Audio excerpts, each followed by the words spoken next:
Hi, it's Susan from Worldpeacefull, and I felt to do a poem in response to George Pell's High Court verdict of not guilty, given technicalities it appears.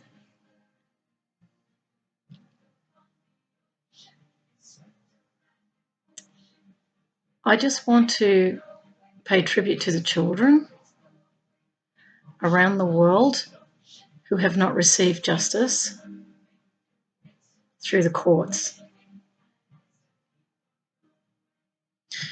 I wish to acknowledge the Pope has indicated his prayer for all people who are charged in the courts who are innocent and go to jail. It was an interesting comment. Given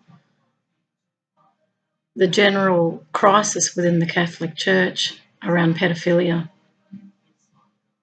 and still there is an unwillingness to confront the darkness within.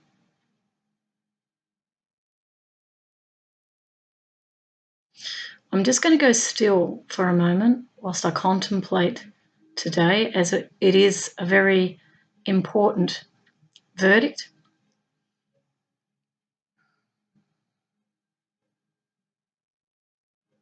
I also wish to make this a prayer to Jesus as well, who I feel very strong connection to. But I'll go still first.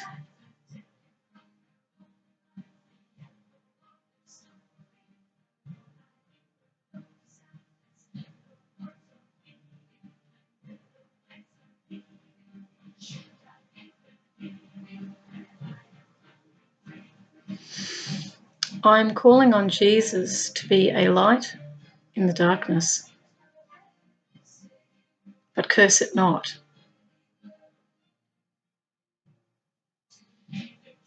When we look at the light, this is the way shower. It is the light that gives definition to our world. It is the light that shows the way, and it can only be seen in the darkness. So darkness and light operate in our world. They are what they are. The purpose of the dark was to give definition to the light in actual fact. But our world has gone further into that darkness. It's not irretrievable, but there is a movement around it that is worshipping the power in that dark element. Chinese talk of the yin and the yang, but they're supposed to balance. So often through our fears we find the light, we find answers. So fear might be, you could say, the absence of light, because we're in fear, and that is a darkness. But when you're in a state of darkness, you typically start looking for the light because you need hope. You need to feel that you won't be overwhelmed. You look for truth, and truth is the light in the darkness, because when you find the truth of matters, you will find peace.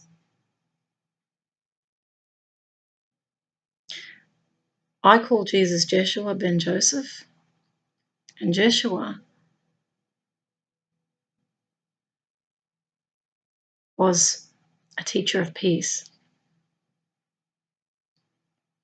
He has been known to be an incredibly joyful person, very kind. He was the one that helped those lost and lonely. As we move into Easter, which is for Christians and Catholics an important time for prayer and contemplation on the work that Jesus did.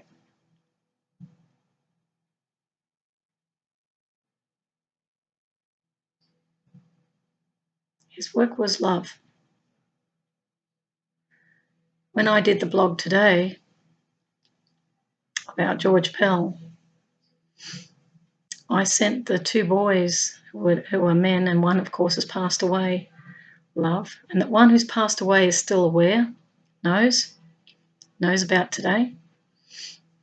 I sent love to the families, first and foremost. I also sent love to George Pell. And people might say, how could you send love to such a person? Because love is the healer. Forgive them, for they know not what they do, I believe Christians say.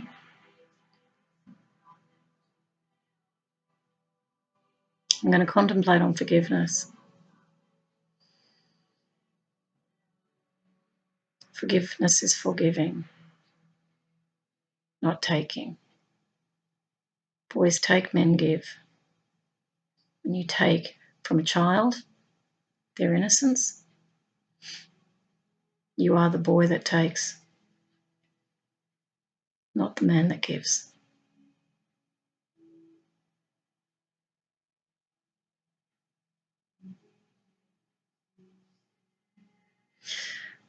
The disconnection emotionally in our world is very problematic. Men celebrate that indifference, that distance, and they do through war and through games as they play these violent games. The code between men, they can't show their feelings, they can't show love. There's a disconnection in that. And it's to do with the disconnection between the masculine and the feminine.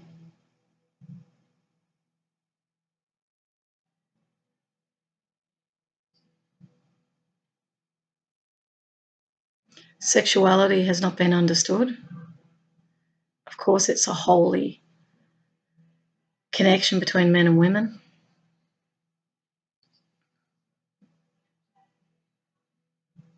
It is about celebration of love.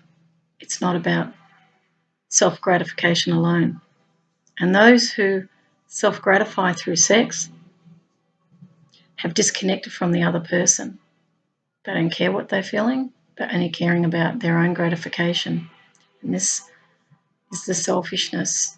This is the disconnection that we're witnessing in our world, where a violent act can happen and there's no compassion for the person who's become the victim of that violent act.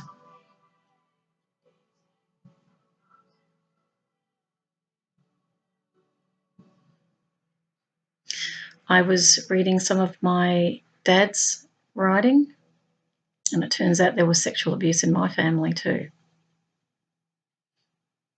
I won't go into what he said, but it was father to son. My father got the least of it, he said, but his siblings, these are his older siblings, were sexually abused. And I saw a pain in my father my whole life. And he suffered from abuse in, many ways. And he was a gentle, good man. And as a child, witnessing my father's suffering,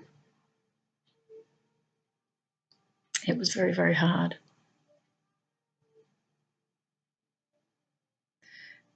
And it was blocking him from revealing the real love that he felt. Jesus was about love, opening of the heart.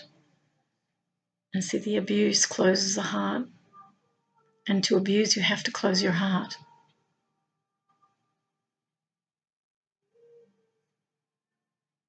So the answer to all our problems that we're confronting in the world is love. But we never, ever lead by example around that. I see all the people saying they're religious and they believe in Jesus, but they're not acting out of that. Some are, but many aren't. They talk forgiveness, but then they judge a homosexual. They talk unconditional love, and yet they criticise non-believers. Unconditional love is unconditional love. It means I love under all conditions.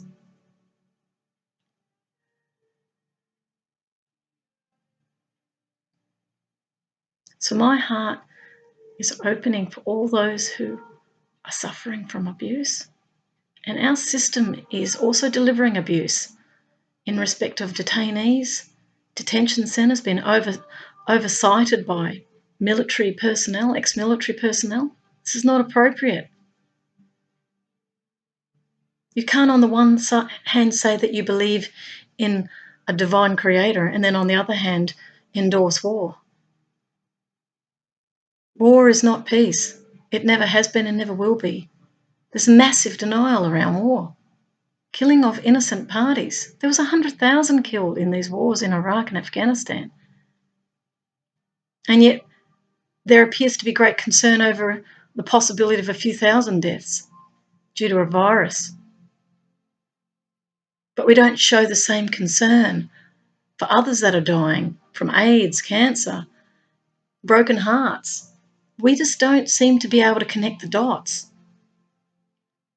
That compassion is for everything, everyone. The homeless are completely ignored. 116,000 plus now, probably looking at 120, maybe 130,000 homeless now. The money that's been spent on fires, on viruses, could have housed every person easily, but didn't. So the heart was closed to those in the greatest of need, the poor.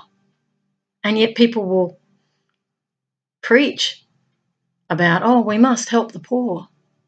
It's our charter, to serve God, to do that. Just do it anyway, whether you're serving God or not. Just do it because you can see someone needs help. I got rejected many times recently, being homeless.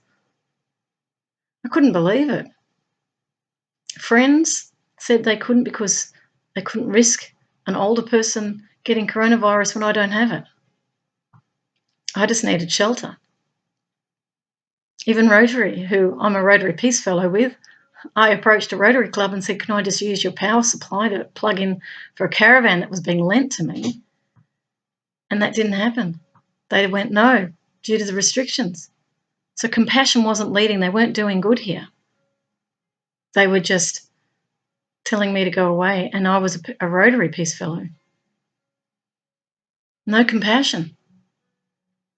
A friend of mine put up on Facebook that I needed some land to put a caravan on. That's it, land. A woman responds. And then when I try to meet with her to say it's fine, I'm happy, whatever land is fine, she ignores me. I even rang her and I sort of appealed to her. She never ever wrote back. Where's the love and compassion there? Even in the basis of an honest answer. So we are not each other's keepers at all. And I have seen over and over so many people say that they believe in love and compassion and all these things, but not act out in it.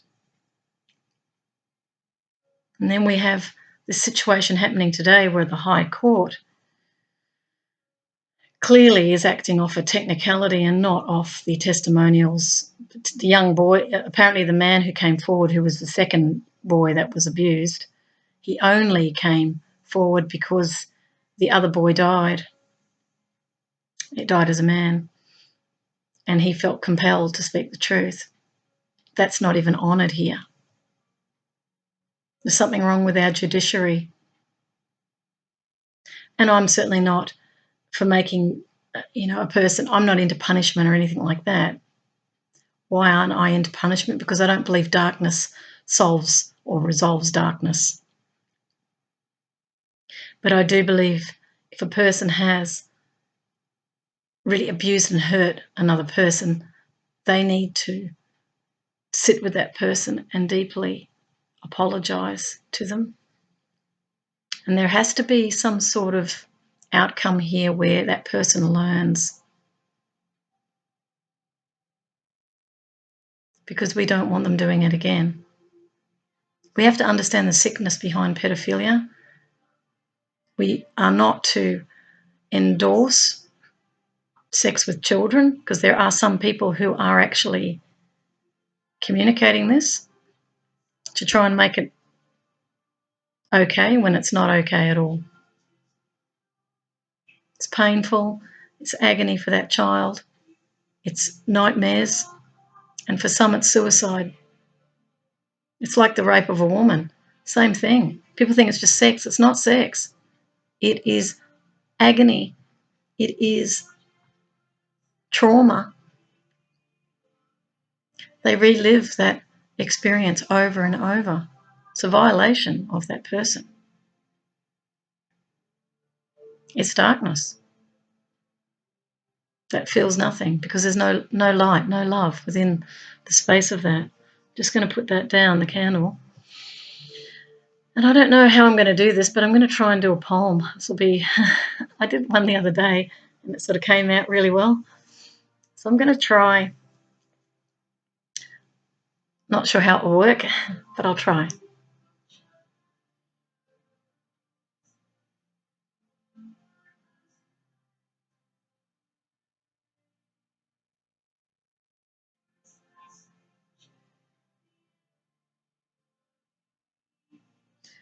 I can hear the crying of little children,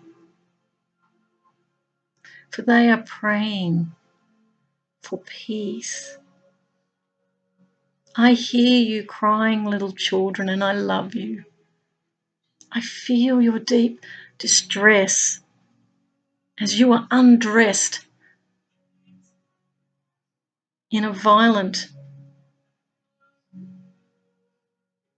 act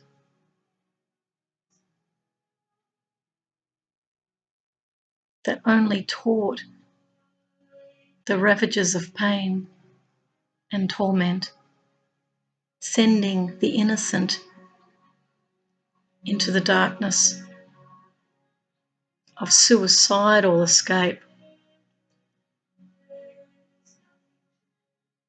For rape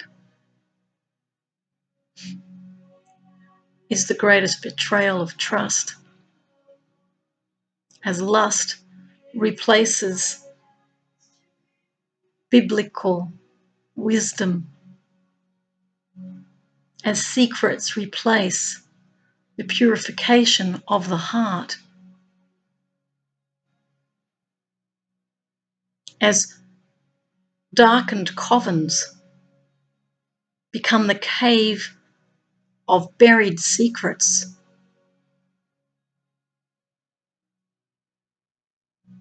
and are no longer the door to the keys of the kingdom, for these doors have been closed to those in robes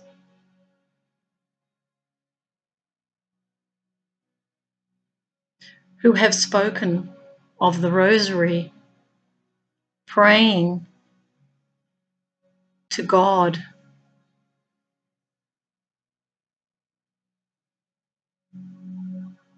sitting behind the window of a confessional, as if this is simply sessional teaching of a one-way confession, not two. For how can one advise the highest teachings when one has fallen from grace in the race of power and prejudice?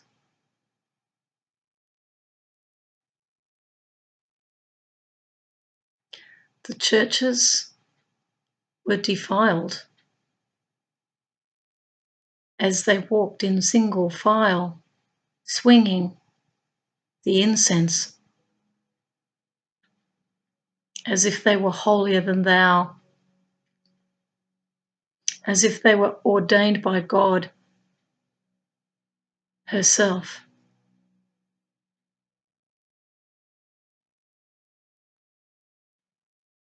as the songs were sung by choir boys, singing to the highest octaves as celestial choirs, those in priors.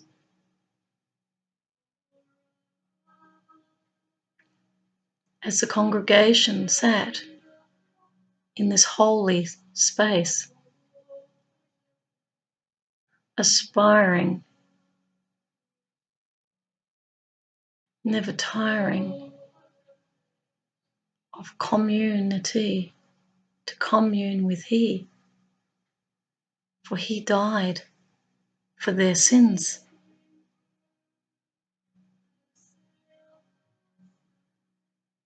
Who can stand at a pulpit and speak of Jesus?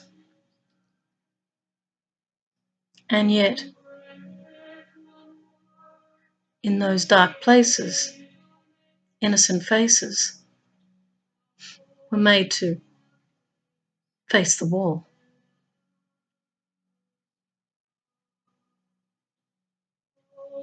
And their silent calls for help were unheeded.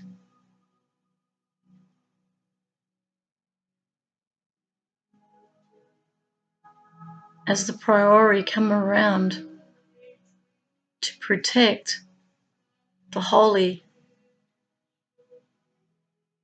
sepulchre,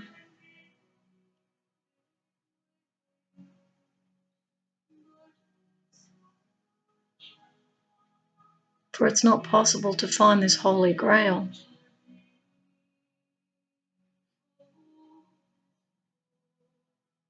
when the tale of betrayal is witnessed.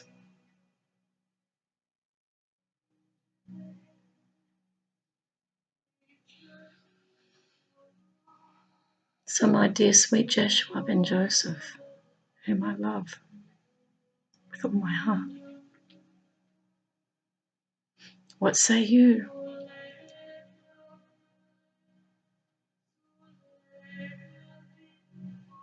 What is your guidance from that mount?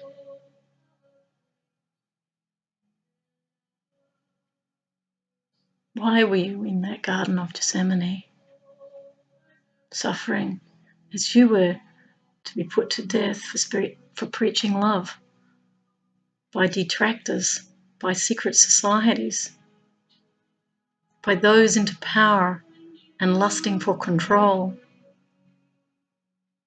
As you cried out, why hast thou forsaken me?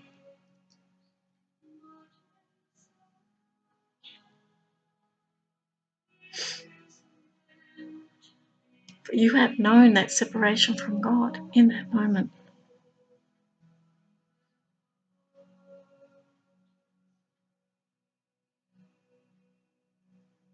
You have known that emptiness, that aloneness.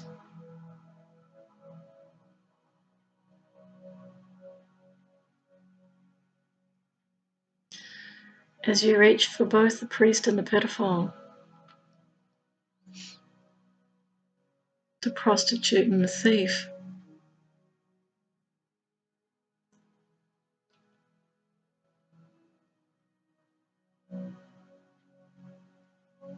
as you silently teach what you preach through your actions. For unconditional love loves all under every condition, because God is love. And only love heals the wounded heart, the tormented soul. Even those who worship the dark are to be brought back into the light of disclosure, for all will be revealed, because all must come up to be healed from the dark of secrecy.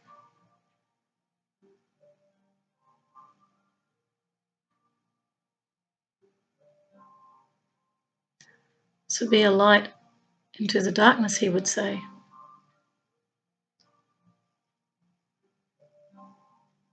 From the Temple Mount. be a light unto that darkness. But curse it not, for who can throw or cast the first stone? He who is, or she who is without sin, cast the first stone. Where have we violated the rights of others in our world? For if we do not want a world that violates the rights of people, we have to shine a light into our own darkness and curse it not in order to heal the past.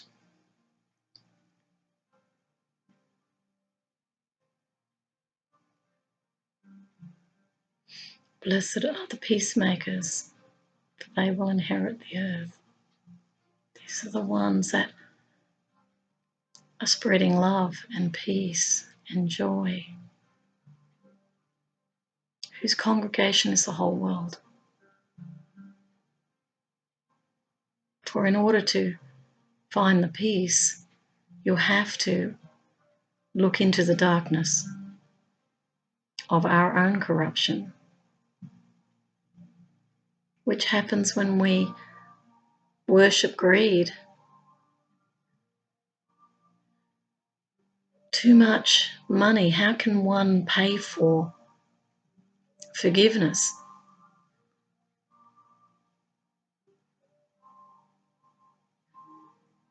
How can one give a priest money for some form of ablution? How can that happen?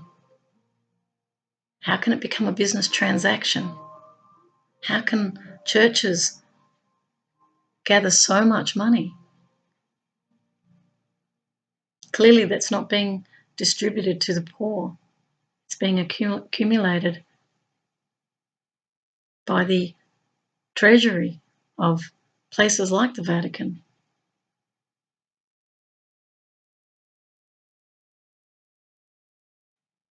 For I remember looking up in the Sistine Chapel, I saw the great painting of Adam reaching for God in that image with the fingers going up to touch God.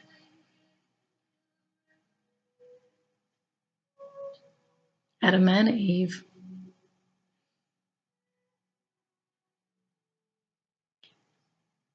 Yet the real heaven on earth is within love.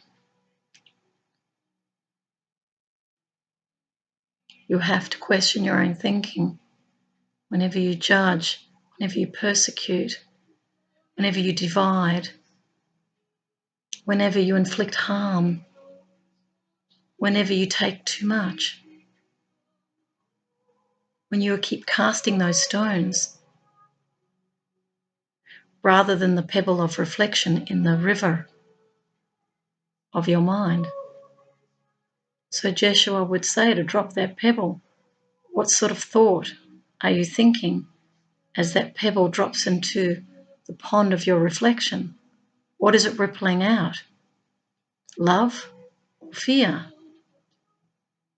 Forgiveness or judgment? Truth or falsehood? Greed, lust, or sharing and trust? We all get to choose heaven or hell on this earth. There must be resolution for those who have been abused. For them, they have to find forgiveness for those who were so disconnected that they were unable to feel compassion for what they've done. And living in a disconnected state is like a hell.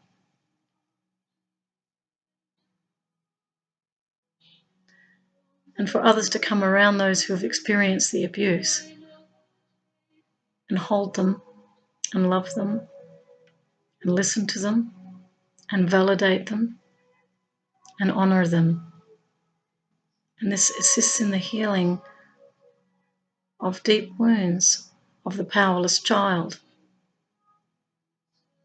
who deserves to be loved and honoured. So this has somehow been a bit of a merging of inspiration with poetry.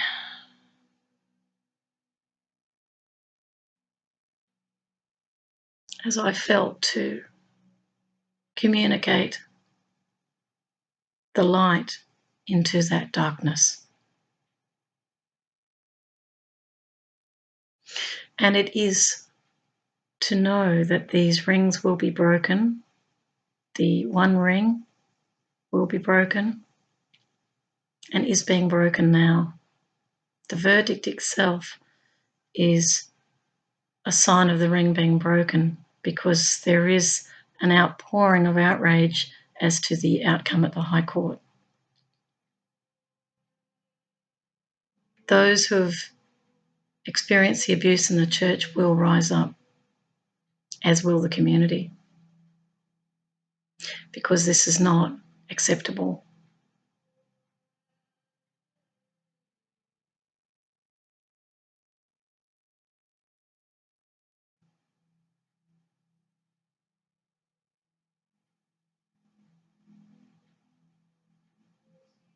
Justice is not only to be seen to be done, justice must occur. If it doesn't occur, there will be intense desires for justice to happen. Courts of law should not be businesses where money is changing hands. Payouts are given. You cannot pay as compensation for hurts. The pathway is conflict resolution, teaching peace when they're young, and setting a standard in a community where every life is valued. If we continue to keep putting images in front of people that are violent, that are sexualised, that becomes the very corruption that for some is acceptable. And yet, if we want to reach that higher octave, if we want to reach that holy grail, we have to find that peace within ourselves and deal with the darkness that everyone has.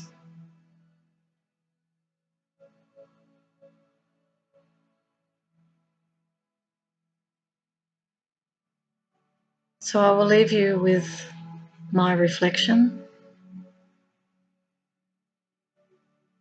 as I send love into this world, that the light shines intensely on those areas that have concealed truth, that justice is done,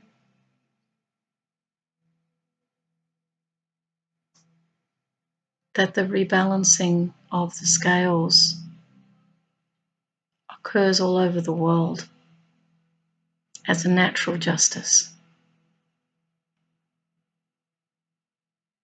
For what empowers justice is the highest divine mind. All courts obtain their power from natural justice, which is justice under God. Without that, there is no justice.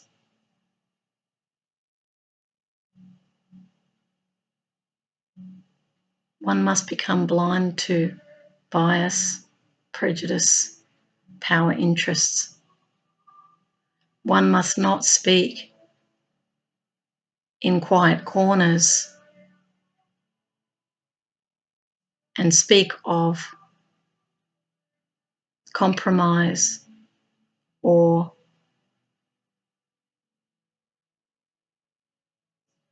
corruption.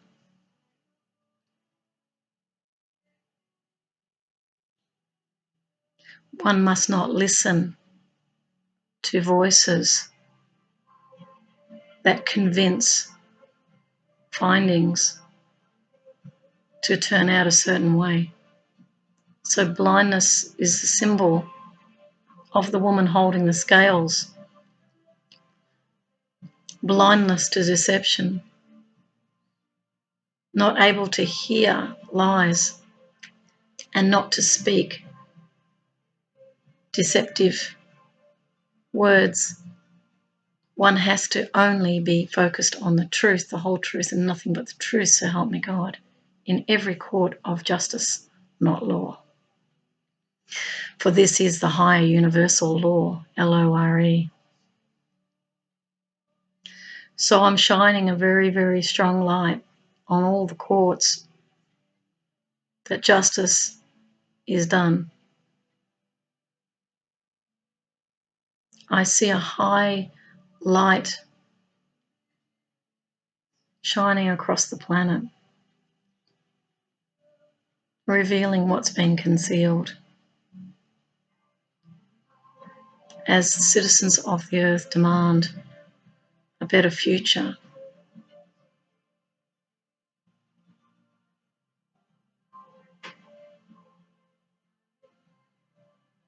that is my prayer.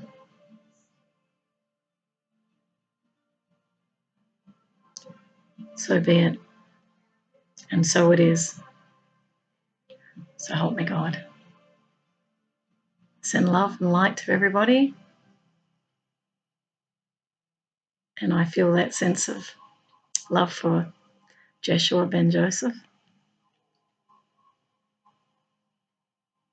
who is always with us. Whether you're a Muslim, Buddhist, non-believer, it doesn't really matter. The Christ light is with everybody. And it doesn't come, and it's not religious in actual fact, because these beautiful teachers were actually not religious. The religions came after they lived. They were simply inspired persons speaking the truth as they saw it and bringing light into the world.